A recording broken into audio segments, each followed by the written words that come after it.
오늘 또 변함없이 스마트 제조혁신 추진단 안강현 단장님을 모시겠습니다. 단장님 안녕하세요. 네, 안녕하십니까. 저는 스마트 제조혁신 추진단장 안광현입니다. 이제 두 번째 뵙게 됩니다. 좀 익숙하지 않으신가요? 예, 자주 이렇게 익숙한 자리 만들도록 하겠습니다. IT 강국 대한민국 그러나라는 주제를 잡으셨는데 좀 얘기 한번 해주시죠. 타이틀이 IT 강국 대한민국 그러나 이렇게 점점점점 이렇게 되어 있습니다. 그러나 다음에는 약간은 부정적인 얘기가 이렇게 따라올 것이다 이런 느낌이 들죠. 제가 2007년도쯤에 신문 기사를 봤습니다. 그때가 언제냐면 고속도로에서 하이패스를 처음 시행한다라고 하는 그런 기사거든요. 그동안 고속도로에 들어갈 때 그 통행권을 뽑고 또 나올 때 또 그거 내고 돈 내고 이랬던 시절이 그냥 이렇게 패스, 그냥 이게 통과하기만 하면 되는 그런 시대가 온 거죠. 그래서 제가 그때 느낌이 야, 역시 IT 강국 대한민국이구나. 이런 생각을 하게 됐습니다. 또 대한민국 왜 IT가 굉장히 앞서가고 있는지를 느낀 게 또 한 군데가 있었습니다. 제가 딱 그 즈음에 미국에서 이제 가족들이랑 같이 가서 회사 주재원으로 일을 할 기회가 있었는데요. 근데 대부분 우리가 생각하는 입국심사대에 보면 여권을 제출하면 나에 대한 인적 사항들이 이제 그 통신을 통해서 그 심사관 모니터에 이렇게 표현이 되고 이 사람 뭐 큰 문제가 있나 없나 뭐 이런 것들을 판단할 텐데, 그때 제가 입국심사대에 통과하기 위해서 가져간 서류가 한 이 정도 되는 한 100페이지 이상 되는 종이를 인쇄를 해서 가져갔습니다. 아마 저희 식구가 5명이라서 이 정도 좀 많이 있는 것 같은 그런 느낌도 있지만, 요거 한 부, 또 카피해서 또 한 부, 종이 뭉티기를 이렇게 2개를 가지고 입국심사대 밑에 은행 창구처럼 생겼는데요. 이렇게 집어넣어야만 됐습니다. 그러니까 그 입국심사관이 그거를 한 장 한 장 이렇게 열어놓고 보는 거예요. 그러면서 심사를 합니다. 그러면서 제가 느낀 게, 야, 역시 IT 강국 한국이야. 한국은 이런 상황을 만들지 않잖아요. 또 하나는 그 이후에 들어가서 제가 이제 미국에서 생활을 하게 되면 그 ID 카드를 만들어야 되거든요. 주민등록증 같은 건데, 이제 미국 같은 경우는 이제 운전면허증을 ID 카드로 대신을 하게 됩니다. 운전면허를 발급받기 위해서 드라이빙 라이센스 오피스에 딱 갔어요. 아침서부터 줄을 꽤 많이 사람들이 서 있어요. 그러니까 예약이라는 게 없습니다. 그냥 가서 줄 서 있는 거예요. 그 떼양볕 아래. 제가 마이애미, 이제 플로리다의 마이애미죠. 남부 쪽에 있었는데요. 엄청 더운 그런 도시입니다. 거기를 한 3시간 이상 이렇게 줄 서 있어야 됩니다. 그러면 5명씩 그 오피스 안으로 들어가서 대기하고 또 있어요. 대기하고 있으면 그때 또 불러서 심사하고, 그 자리에서 운전면허 그 아이디를 보내주는 게 아니라 나중에 우편으로 보내준다고 얘기합니다. 그것도 한 달 뒤에. 제가 한 달 뒤에 우편으로 받았는데요. 이제 한국 같은 경우는 이제 등기 우편 뭐 이런 거로 해서 이렇게 보내주잖아요. 근데 거기는 그렇지 않아요. 그냥 보통 우편으로 그냥 신문 전단지나 뭐 이런 것들, 그런 거랑 그냥 뒤섞여서 저희 집 우편함에 이렇게 들어와 있습니다. 제가 신중하게 매일매일 찾아봐야지 되는 이제 그런 상황입니다. 이제 한국 같은 경우는 프로세스가 끝났으니까 이제 발급됩니다. 문자로 오죠. 그 당시에도 그렇죠. 문자로 오고 그랬거든요. 다 그런 것들을 알려주고 뭔가 이렇게 전산 시스템이나 IT 이런 것들이 다 뒷받침이 돼서 행정 처리가 되는데, 미국은 그렇지 않았습니다. 그래서 그때 또 제가 느꼈죠.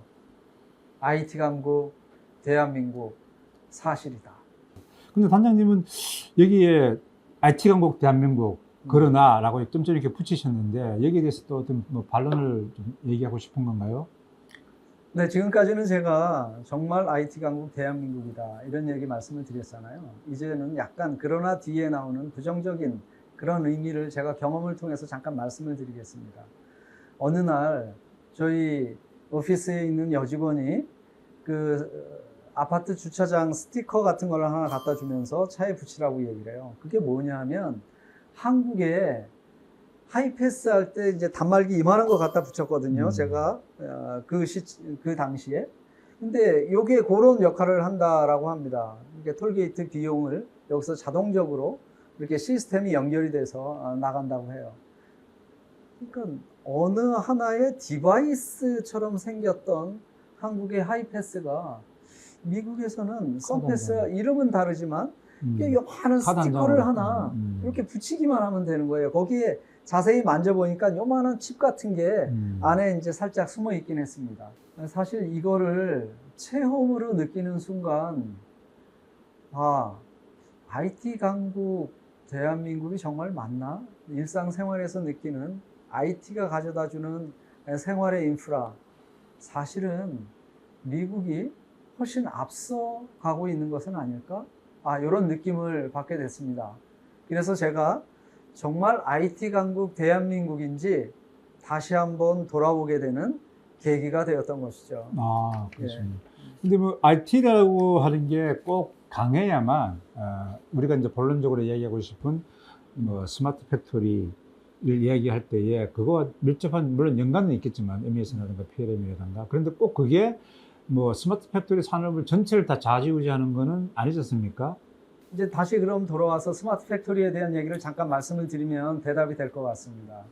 스마트 팩토리는 길게는 10년, 짧게는 5년 한국에서 저희 스마트 제조 혁신 추진단이 보급도 하고 선도도 하면서 지원을 해주고 있었는데요.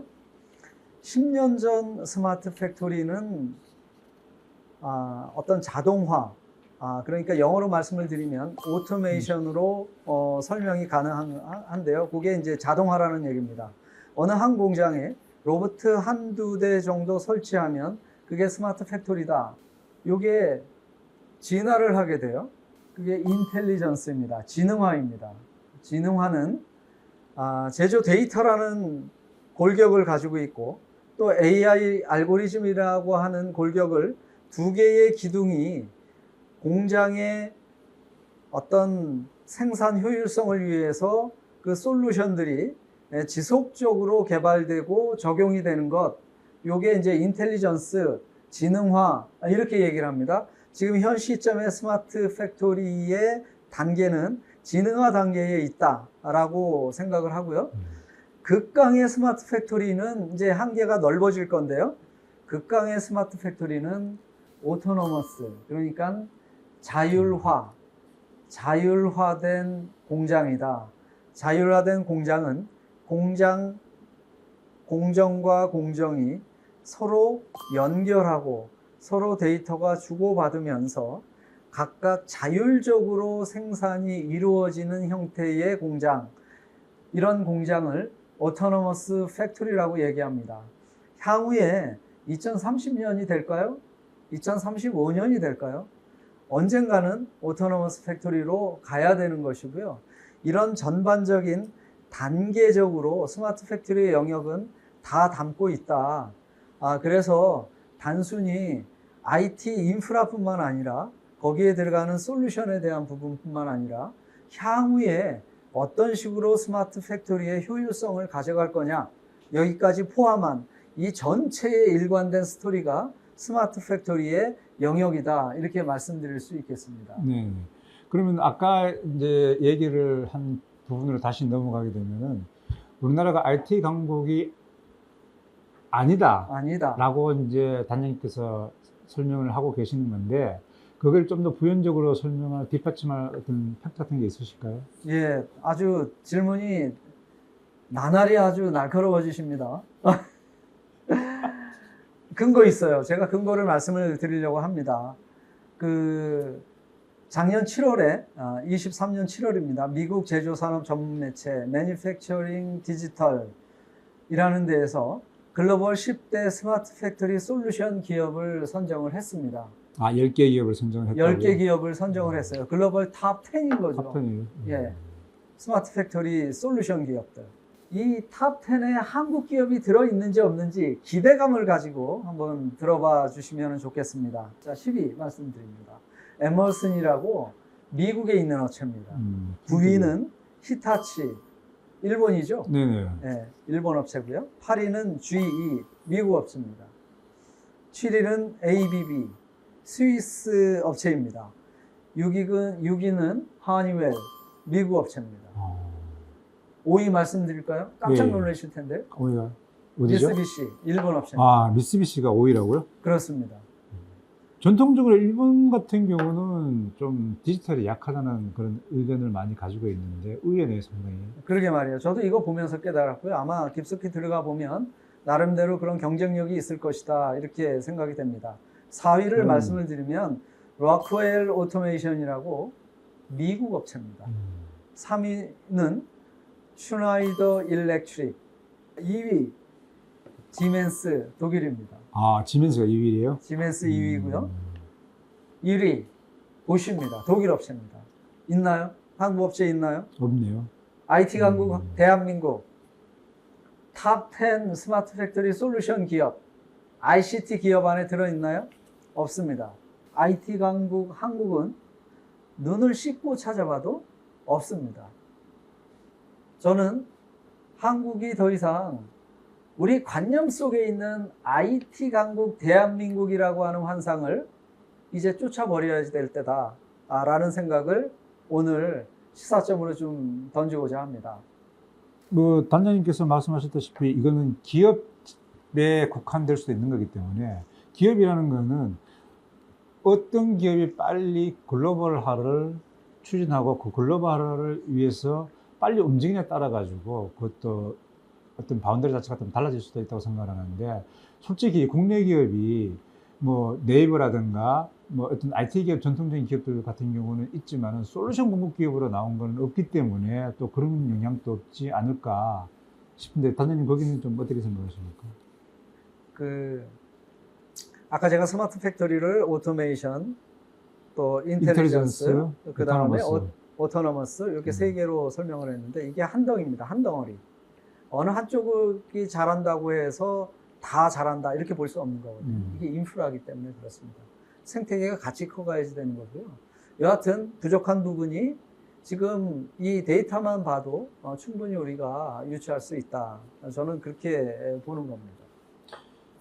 근데 IT가 강하다 그래가지고 IT 솔루션이 많다 그래가지고 스마트 팩토리 산업 어떤 발전상이 발전 속도가 빠르다. 발전이 어떤 선진화된 스마트 팩토리다. 이것도 다 단정하기는 좀 어려울 것 같은데, 단장님. 네. 점점 우리 이 대표님의 그 표정이 좀 단호한 표정으로 저한테 이렇게 말씀을 하셔서 제가 긴장이 됩니다. 여러분, 제 말은 저의 생각이고요. 이 내용이 시각에 따라 다를 수도 있습니다. 그거 염두에 두시고 이렇게 들어주시면 감사하겠고요.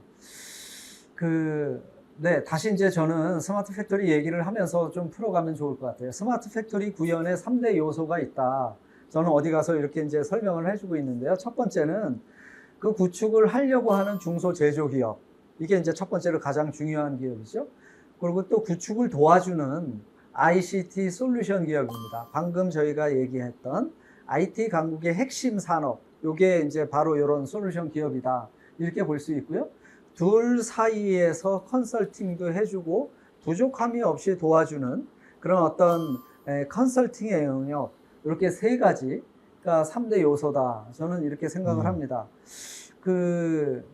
제가 언제 강의 요청이 들어와서 그 강의를 한번 간 적이 있었는데요. 그게 코엑스에서 열린 스마트 월드 콩그레스라고 하는 곳입니다. 거기 아마 굉장히 많은 인원들이 들어와서 제 강의를 듣게 됐고요. 그 강의가 끝나고 어떤 분이 이제 질문을 해왔어요. 저한테 오시더니. 그럼 단장님, 그 세 가지 중에 무엇이 가장 중요하다고 생각을 하십니까? 라는 질문에 저는 사실 1초도 머뭇거림 없이 ICT 기업, 그러니까 중소제조업에 스마트 팩토리를 안착시킬 수 있는 ICT 솔루션 기업이 가장 중요하다. 그 기업들이 스마트 팩토리를 드리븐한다. 스마트 팩토리를 끌고 간다. 저는 그렇게 생각을 합니다. 스마트 팩토리 솔루션 기업이 그 나라의 그 산업을 이렇게 리딩을 하는 거는 이제 맞는 말씀이시고요. 그러면은 사실 이제 스마트 팩토리와 관련된 ICT 솔루션 공급 기업들을 정부가 국가가 지원한다고 이게 기업이 또 커지는 건 아니지 않습니까?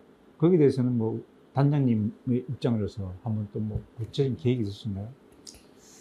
일단은 ICT 기업의 그 창업자 그리고 거기에 종사하는 그런 이제 근로자분들 이분들의 실력이 뛰어나야지 이제 되는 거죠. 이제 그게 이제 밑바탕이 되고 그 위에 국가에서 만드는 정책이 이렇게 씌워지는 건데요. 그 다행히도 저희가 올해 들어서 1월서부터 지금 이제 8월 중순 이렇게 9월 이렇게 지나가고 있는데요. 그 기간 동안에 저희가 준비해 왔던 가장 핵심적인 과업이 뭐냐면 ICT 솔루션 기업, 이런 IT 기업들의 역량을 어떻게 향상을 시킬 거냐. 그런 다음에 이 IT 기업들이 계속 커갈 수 있도록 그 생태계를 어떻게 조성을 해주면 좋을 것인가에 대해서 저희가 연구를 했고요. 최근에 그 육성 전략에 대해서 마무리를 하고 전략을 신문이나 관련된 산업 분야에 계속 릴리즈를 하고 있고 이 전략들이 제대로 워킹이 된다라고 하면 한국도 ICT 솔루션 기업, 그러니까 IT 기업으로 대변되는 이런 ICT 솔루션 기업들의 강한 면모를 가져갈 수 있겠다라는 그런 목적을 가지고 준비를 했습니다. 제가 볼 때는 앞으로가 굉장히 좀 중요할 것 같은데요. 어떻게 보면 우리나라 같은 경우는 스마트 팩토리 산업은 다른 주변 국가에 비해 가지고 굉장히 진일보했다는 얘기를 많이 듣고 있는 것도 사실입니다. 그런데 지속적으로 이거를 우리나라가 좀 주체가 되고 주도적인 역할을 할 수 있게끔 끌고 가려면은 앞으로는 좀 어떤 부분이 좀 보완, 지원이 돼야 될까요? 뭐 앞에서 말씀드린 대로 가장 중요한 3대 요소 중에 가장 중요한 영역은 스마트 팩토리 솔루션 지원 기업입니다. 이 IT 기업들을 어떻게 하면 더 역량을 향상시키고 정책적으로 지원을 할 거냐에 대해서 끊임없이 돌아봐야 될 것이고요. 다행히도 중기부랑 저희 추진단이 같이 IT 기업들 어떻게 육성할 거냐에 대한 전략을 세웠다고 말씀을 드렸고, 앞으로 이게 워킹이 되면 상당 부분 이런 IT 기업들의 미래를 놓고 우리가 얘기할 수 있는 기회들이 많이 있을 거다, 이런 생각이 듭니다. 자, 그러면 IT 기업들을 어떻게 육성을 할 거냐가 관건인 거죠. 자, 먼저 토양서부터 말씀을 드리겠습니다. IT 기업, 우리 한국에서 굉장히 커갈 수 있는 토양이 확실히 있다, 이렇게 말씀을 드릴 수 있습니다. 특히 제조업 분야 말씀을 드릴게요. 한국의 중소제조업은 글로벌 탑 수준입니다. 품질 수준 탑 수준입니다. 메이드 인 코리아, 이 네임이 가져다주는 엄청난 베네핏이 있습니다. 해외에 있는 대기업들이 한국의 중소기업, 품질 좋은 제품을 만들어내는 중소기업을 찾으려고 혈안이 돼서 정말 하루가 멀다 하고 한국에 와서 기업들을 찾고 있습니다. 토양 기준에서 좋은 제조기업이 있다는 것은 그 좋은 제조기업의 생산성을 높이기 위한 그런 IT 기업의 활동 범위가 매우 넓다, 이렇게 볼 수 있는 겁니다. 시장이 넓다, 이렇게 볼 수 있습니다. 그래서 한국의 IT 솔루션 기업들, 기본적으로 그 넓은 시장에서 많은 시행착오를 통해서 기술력을 확보하고 그 기술력을 토대로 더 나은 미래의 기술을 개발할 수 있는 그런 환경을 가지고 있다, 저는 그렇게 보고요. 지금 활발히 그런 활동들을 만들어가고 있다, 이렇게 말씀드릴 수가 있겠습니다. 네, 최근에 모 기업체 대표님도 그런 얘기를 많이 하신 것 같습니다. 과거에는 한국 제품이 싸서 저렴해서 샀지만 지금은 품질이 좋아서 산다고 이런 얘기를 많이 외국인들도 하고 계시더라고요. 네. 그래서 이제 아마 단장님께서 하신 말씀이 그거를 대변하는 게 아닌가 싶습니다. IT 강국, 대한민국 그런 나라는 주제로 있는 것 같습니다. 괜찮았습니까, 단장님? 늘 뭐 아쉬움이 있어요. 늘 아쉬움이 있고요. 그러니까. 우리 또 다음 달에 또 뵙잖아요. 그때 네네. 또 좀 보완해서 또 3회째 다시 한번 네. 좀 더 좋은 내용으로 찾아뵙도록 하겠습니다. 네. 이상 안강현과 함께하는 스마트 팩토리 톡톡을 마치겠습니다. 감사합니다. 네, 고맙습니다. 여러분 구독, 좋아요. 알림 설정까지 아. 됐나? 어떻게?